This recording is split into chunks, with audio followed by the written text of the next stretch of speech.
আপনার শখের পাখিগুলো কি ডিম দিচ্ছে না? আলহামদুলিল্লাহ, আমার পাখিটায় কিন্তু 5টা ডিম দিয়েছিল। ইতিমধ্যে একটা ডিম ফুটেছে, এই বাচ্চা হয়েছে। বাকিগুলো খুব তাড়াতাড়ি আশা করি ফুটে যাবে। দেখুন কি সুন্দরভাবে পাখিটা বাচ্চাটাকে খাইয়ে দিচ্ছে। সত্যি এই দৃশ্যটা খুবই ভালো লাগে। আসলে একটা ব্যাপার, যেটা পৃথিবীতে মায়ের মতন কেউই হয় না, আপন মাই আপন হয়। দেখুন বাচ্চাটাকে কীভাবে খাওয়াই দিচ্ছে, কীভাবে আগলে রাখছে।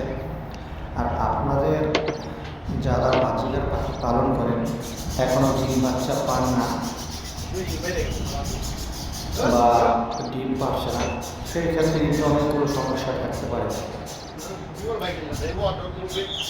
আপনার পাখিগুলো জোড়া ঠিক আছে কিনা সেটা কিন্তু দেখে নেবেন। আপনার জোড়াটা ঠিক আছে কিনা এটা কীভাবে বুঝবেন?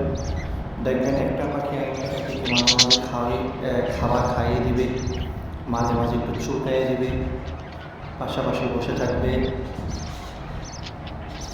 এই লক্ষণগুলো যখন দেখতে পারবেন তখন বুঝতে পারবেন যে আপনার জোড়াটা ঠিক আছে।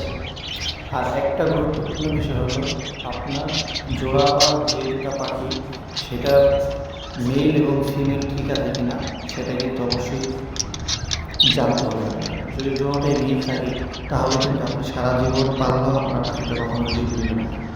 আর যদি জোড়াটাই ফিমেল হয়ে থাকে তাহলে ডিম ঠিকই দিবে, কিন্তু ওগুলো বাচ্চা করবে না।